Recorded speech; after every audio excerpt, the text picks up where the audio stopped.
नमस्कार, मैं हूं आंचल सिंह और आप देख रहे हैं अपना पसंदीदा चैनल PR इंडिया न्यूज। तो आइए देखते हैं आजमगढ़ की कुछ खास खबरें। प्रतिबंधित पॉलीथीन पर पूरी तरह रोक लगाने के लिए बिलरियागंज नगर पंचायत में चलाया जा रहा महाअभियान लगातार जारी है। आज उन दुकानदारों की खबर ली गई जो तमाम दिशा निर्देश के बाद भी ऐसी पॉलीथीन का प्रयोग कर रहे हैं।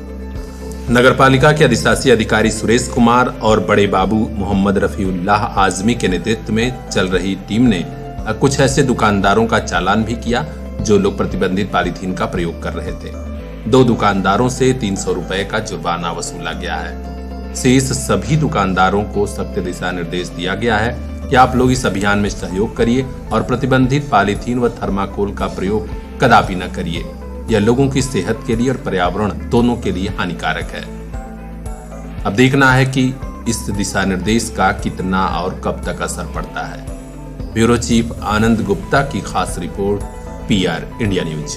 किसानों की आय दोगुना करने के लिए प्रदेश की योगी सरकार लगातार प्रयास कर रही है। इसी कड़ी में आजमगढ़ के कृषि विभाग और कुछ अन्य सहयोगी संस्थाओं ने कुटवा कृषि फार्म हाउस पर एक प्रशिक्षण शिविर आयोजित किया, जिसमें मशरूम की खेती से पैदावार बढ़ाने और कमाई बढ़ाने के संसाधनों पर विस्तृत चर्चा हुई। यहाँ किसानों को प्रशिक्षित किया गया, जिसमें वरिष्ठ वैज्ञानिक doctor RK Singh, doctor Rudra Pratap Singh और डॉक्टर RD नायक ने किसानों को बताया कि कैसे वे मशरूम की खेती से अपनी आय बढ़ा सकते हैं और लोगों को सब्जियों के रूप में पेय और खाद्य पदार्थ उपलब्ध होते जाएंगे। प्रशिक्षण में विशेष योगदान करने वाले राकेश पांडे ने PR इंडिया न्यूज को बताया कि मशरूम की खेती से किसान बहुत फायदा उठा सकते हैं। इसमें बड़ी संख्या में किसानों ने प्रशिक्षण लिया और उम्मीद जताई जा रही है कि अब वे अपनी आय बढ़ाने के अभियान में जुट जाएंगे। उन्होंने कहा कि हम लोगों ने प्रदेश के मुख्यमंत्री योगी आदित्यनाथ और गृह मंत्री अमित शाह जी से मिलकर इस अभियान में सहयोग का आह्वान किया था, ताकि पूर्वांचल और खासकर आजमगढ़ में ऐसी खेती को बढ़ावा दिया जा सके। विक्रांत राव की खास रिपोर्ट, PR इंडिया न्यूज। फिर एक बार भाजपा सरकार के दावे और वादे के साथ निकली भारतीय जनता पार्टी ने अपना घोषणा पत्र भी आज जारी कर दिया। मुख्यमंत्री योगी आदित्यनाथ और गृह मंत्री अमित शाह की मौजूदगी में जो घोषणा पत्र जारी किया गया है, उसमें फिर जनता से कई बड़े वायदे हुए हैं और कहा गया है कि हम अपना रिपोर्ट कार्ड 5 साल पूरा होने पर रखे हैं, उसी तरह 5 साल पूरा होने पर जनता के सामने रख देंगे। अब की बार जो वायदे किए गए हैं उसमें किसानों के लिए मुफ्त बिजली दी जाएगी सिंचाई के लिए। इसके अलावा कहा गया है कि यदि यूपी में सरकार भाजपा की बनेगी तो 5,000 करोड़ रुपए की लागत से मुख्यमंत्री कृषि सिंचाई योजना शुरू किया जाएगा, जिसके तहत सभी लघु और सीमांत किसानों के लिए ट्यूबवेलों की बोरिंग, तालाबों और टैंक का निर्माण पर सब्सिडी दी जाएगी। महिलाओं के लिए मुफ्त सिलेंडर से लेकर स्कूटी तक की सौगात देने का वायदा किया गया है। जी हां, LPG वाला सिलेंडर मुफ्त में जो दिया जा रहा है आगे भी दिया जाएगा। इसके अलावा महिलाओं को और खासकर बेटियों को स्कूल कॉलेज जाने के लिए मुफ्त स्कूटी दी जाएगी। हर घर में रोजगार का वायदा किया गया है और 2 करोड़ टैबलेट बांटने का, यानी कि छात्र छात्राओं की सुविधा के लिए भी कई इंतजाम करने के वायदे किए गए हैं। काशी, गोरखपुर, प्रयागराज सहित कई जिलों में मेट्रो ट्रेन चलाने का वायदा हुआ है और भी लंबी चौड़ी फहरिस्त है वायदों की। अब देखना है कि जनता इस वायदे पर कितना भरोसा और एतबार करती है, ताकि भाजपा फिर एक बार भाजपा सरकार वाला अपना स्लोगन मुकम्मल कर पाती है। ब्यूरो चीफ आनंद गुप्ता की खास रिपोर्ट, PR इंडिया न्यूज। कहते हैं सियासत वो दुनिया है जहां बाप बेटे का और बेटा बाप का भी भरोसा नहीं करता। फिर आखिर वो कौन सी मजबूरी थी जो यूपी के सबसे अमीर विधायक शाह आलम गुड्डू जमाली ने समाजवादी पार्टी के राष्ट्रीय अध्यक्ष अखिलेश यादव का इस कदर भरोसा कर लिया। लगातार 10 साल तक आजमगढ़ की मुबारकपुर सीट से बसपा का विधायक रहकर ऐन विधानसभा चुनाव 2022 के वक्त गुड्डू जमाली ने बसपा सुप्रीमो सुश्री मायावती को चिट्ठी लिखते हुए विधायकी और बसपा की सदस्यता दोनों से इस्तीफा दे दिया था। उस वक्त बहन कुमारी मायावती ने चौंकाने वाला खुलासा किया था कि गुड्डू जमाली के ऊपर उनकी महिला कर्मचारी ने मुकदमा किया था, उसी की पैरवी न करने पर उन्होंने बसपा छोड़ी है। बहरहाल यहाँ तक तो ठीक था, लेकिन फिर विधायक बनने के लिए गुड्डू जमाली ने समाजवादी पार्टी के राष्ट्रीय अध्यक्ष अखिलेश यादव से मिलकर अपनी मांग रखी और उन्हें मुबारकपुर से टिकट की हरी झंडी भी मिल गई थी। इसी कारण वे सपा में शामिल भी हो गए। लेकिन जोर का झटका जोर से उन्हें तब लगा जब समाजवादी पार्टी ने आज मुबारकपुर की सीट से पूर्व जिलाध्यक्ष अखिलेश यादव को प्रत्याशी बनाने की घोषणा कर दी। अब गुड्डू जमाली और पूर्व मंत्री चंद्रदेव राम यादव करेली को सपा में आना अखर रहा है, क्योंकि करेली तो कई साल से तैयारी कर रहे थे कि समाजवादी पार्टी के टिकट पर मैं मुबारकपुर से विधायक बन जाऊंगा। कहते हैं दुविधा में दोनों गए, माया मिली न राम। कुछ ऐसा ही हाल है चंद्रदेव राम करेली का और शाह आलम गुड्डू जमाली का।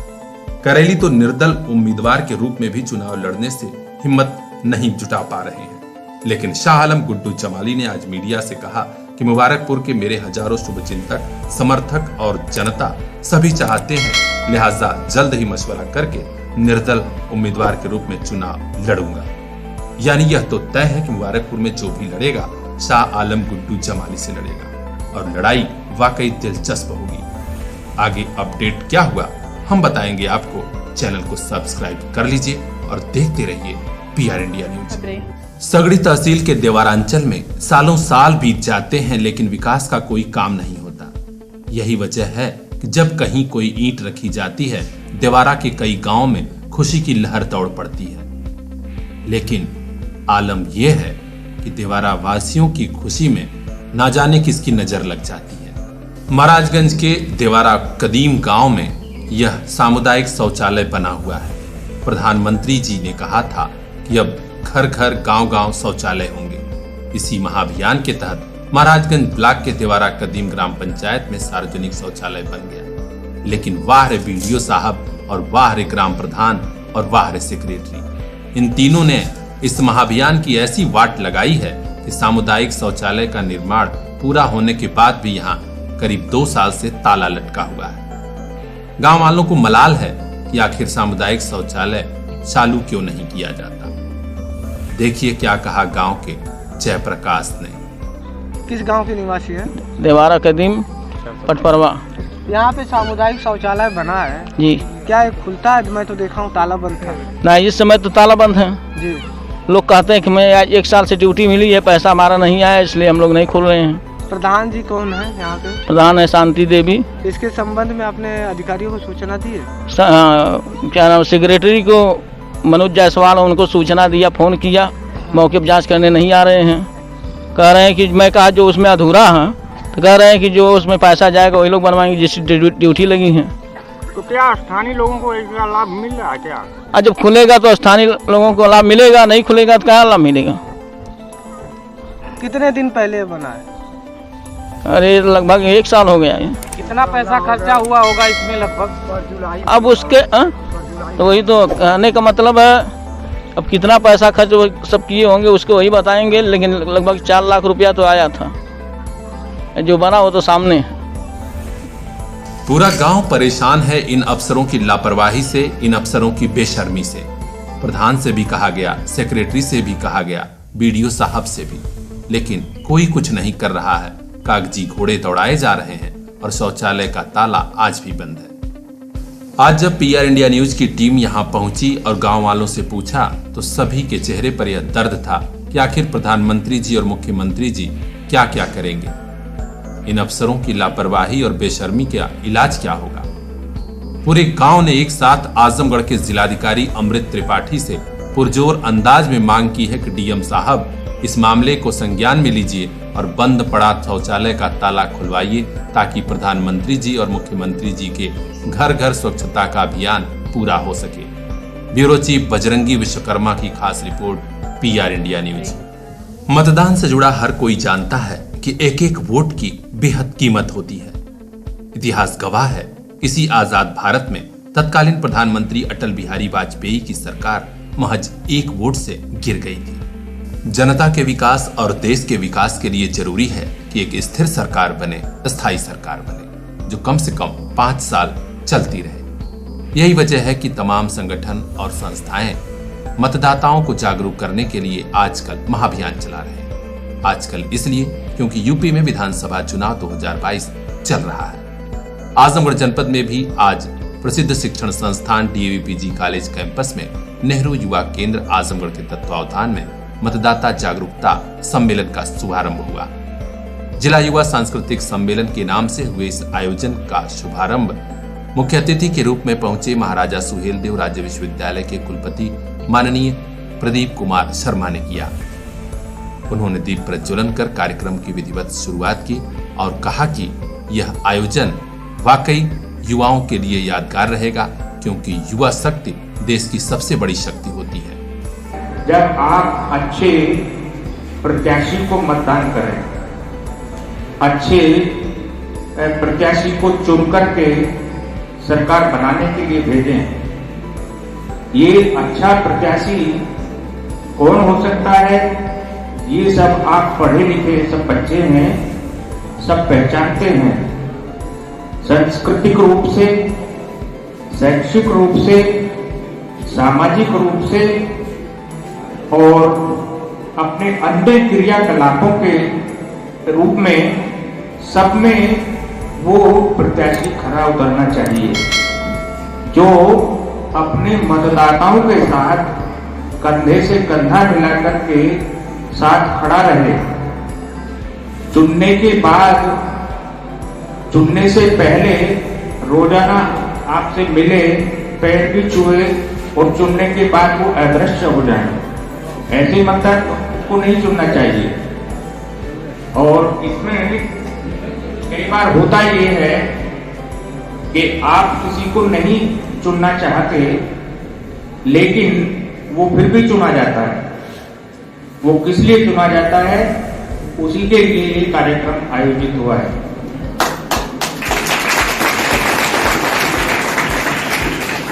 विशिष्ट अतिथि के रूप में कुल सचिव सर वीपी कौशल भी उपस्थित रहे। कार्यक्रम की अध्यक्षता डीएवीपीजी कॉलेज के प्राचार्य प्रोफेसर प्रेमचंद यादव ने की और संचालन अजय कुमार मिश्र ने किया। इस कार्यक्रम में छात्र छात्राओं ने गीत, नाटक, भाषण और अन्य सांस्कृतिक प्रस्तुतियों के माध्यम से समाज के प्रत्येक व्यक्ति को संदेश दिया कि अगर आप वोटर हैं तो जरूर मतदान के प्रति सजग रहिए।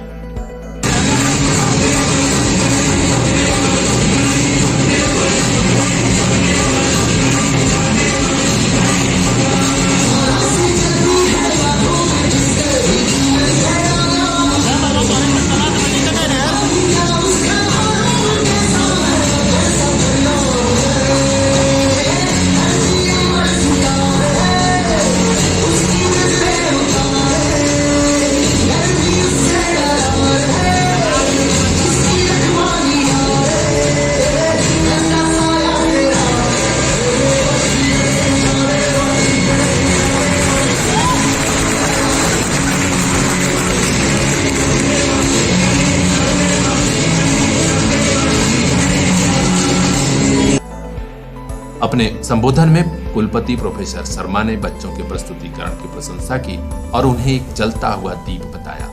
कहा कि ऐसे बच्चे अपने व्यक्तित्व और कृतित्व से समाज की हर राह को रोशन करते हैं। उन्होंने इस बात को दोहराया कि लोकतंत्र में मतदान का बेहद महत्व है। मतदान का अधिकार आप पहचानिए और इसका प्रयोग जरूर करिए, तभी हमारा लोकतंत्र मजबूत होगा और प्रत्येक नागरिक और देश का विकास सुनिश्चित हो सकेगा। इस सम्मेलन में doctor Arun Kumar Singh, doctor Pankaj Singh, doctor Prakash Chandra Srivastava, Ajay Kumar Mishra, Pranshu Singh ने भी अपने विचार रखे और अतिथि गणों का स्वागत किया। जिला युवा कल्याण अधिकारी संजीव सिंह ने कार्यक्रम के सफल आयोजन पर सभी का आभार जताया। आलोक तिवारी की खास report, PR India news. Bhajpa का खौफ दिखाकर समाजवादी पार्टी और बहुजन समाज पार्टी के नेता 20 साल से यूपी में मुसलमानों का एक तरफा वोट लेते रहे और सत्ता की मलाई काटते रहे। यहाँ इस बात पर भी गौर करना होगा कि जब जब इस मलाई को बांटने और हक व हुकूक देने की बारी आई, मुसलमानों को अलग थलग कर दिया गया। वे आज भी गरीबी और गुर्बत की स्याह रातों में जिंदगी गुजार रहे हैं। यही वजह रही कि जब भाजपा के खौफ के खिलाफ हैदराबाद से एक तूफान उठा और बढ़ता बढ़ता यूपी के सियासी माहौल को अपनी गिरफ्त में ले चुका है। ये नाम है असदुद्दीन ओवैसी का, जिनके साथ समूचे पूर्वांचल और खासकर आजमगढ़ का मुसलमान उठ खड़ा हुआ है। आज ऑल इंडिया मजलिसे इत्तेहादुल मुसलमीन यानी AIMIM ने ऐलान कर दिया है कि जनाब असदुद्दीन ओवैसी की अगुवाई में गठित परिवर्तन मोर्चा आजमगढ़ की सभी 10 विधानसभा सीटों पर चुनाव लड़ेगी। इस खबर से सबसे ज्यादा परेशान है सपा के लोग, बसपा के लोग, क्योंकि मुसलमानों के एक तरफा वोट से ही आजमगढ़ और पूर्वांचल को ये लोग अपना गढ़ समझते हैं। आज मीडिया से मुखातिब हुए AIMIM के जिलाध्यक्ष नदीम आरिफ ने साफ कह दिया कि हमारे साथ हिंदू मुसलमान सभी खड़े हैं। सपा बसपा ने आज तक केवल हमारा वोट लिया, हमारे साथ छल किया। जनता का तो हमको लगता है कि एक बहुत बड़ा विकल्प बन के हम सामने आ रहे हैं, क्योंकि सपा बसपा यहाँ पे रही और एक बार सपा रही फिर बसपा रही और कोई हमारे जिले का कोई काम हो नहीं पा रहा है। तो जनता उबी हुई है और भारतीय जनता पार्टी की सरकार डबल इंजन की, उसे नौजवान, व्यापारी, महिला, महंगाई, तमाम मुद्दे हैं जिस पे फैलाव चल रही है, तो उसमें हम एक अच्छा विकल्प बनते हैं। जैसे ही आजमगढ़ सपा का गढ़ रहा तो इसको कैसे आप? आजमगढ़ सपा का गढ़ था, ये मैं भी मानता हूँ, और माइनॉरिटी उसके साथ आज 4 मरतबा मुख्यमंत्री बनाई है। मुलायम सिंह यादव एक बार सांसद रहे, एक बार हमारे अखिलेश जी यहाँ से सांसद रहे, लेकिन उन्होंने हमेशा आजमगढ़ को इग्नोर किया है। और दूसरी बात ये कि जैसे माइनॉरिटी यहाँ पे 36% है, 4 विधायक यहाँ से रहे हैं, अब की बार उन्होंने 2 विकेट दिया, धीरे धीरे वो हमारी एक माइनॉरिटी को साइड कर दिए। आजमगढ़ को उन्होंने कुछ तवज्जो नहीं दी। अभी आजमगढ़ से वो चुनाव लड़ने की बात किए, जब उनका विरोध होने लगा तो करहल भागे।